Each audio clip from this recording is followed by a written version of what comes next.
అర్ధరాత్రి బస్సులో డ్రైవరు కండక్టర్తో పాటు రాజు అలాగే ఒక మహిళ మాత్రమే ఉన్నారు. ఆమె వెనక సీట్లో తల వంచుకొని కూర్చొని ఉంది.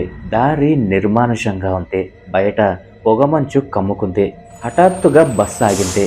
కండక్టర్ రాజు దగ్గరకొచ్చి, బాబు కిందికి దిగాలా అన్నాడు. అందుకు రాజు, లేదు నేను ఇంకా ముందుకెళ్ళాలి అన్నాడు. కండక్టర్ రాజు వైపు వింతగా చూసి, కానీ బాబు ముందు ఎక్కడ స్టాప్ లేదు, ఇదే చివరి స్టాపు అన్నాడు. రాజుకు ఏమీ అర్థం కాలేదు. కానీ తనింకా ముందు స్టాప్ కి వెళ్ళడానికి టికెట్ తీసుకున్నాను అన్నాడు.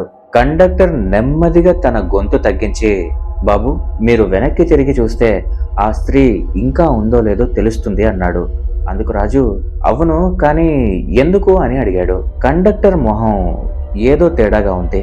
బాబు మేము 2 గంటల క్రితమే చివరి స్టాప్ కు చేరుకున్నాము. ఇంజిన్ కూడా ఆపేశారు. అయినా బస్సు తనంతట తాను నడుస్తోంది అని కండక్టర్ అన్నాడు. ఇక రాజుకి బొళ్ళు గగురు పొడిచింది. వెంటనే తన బ్యాగ్ తీసుకుని నేను దిగిపోతాను అన్నాడు. రాజు దిగగానే బస్సు తలుపులు వాటంతట అవే మూసుకుపోయాయి. బస్సు కదిలింది. రోడ్డు పక్కన నిలబడి అలాగే చూస్తూ ఉండిపోయాడు రాజు. బస్సు నెమ్మదిగా ఆ పొగమంచులో మాయమైపోయింది. ఆ పక్కనే ఒక పాత తుప్పు పట్టిన బోర్డు మాత్రమే ఉంది.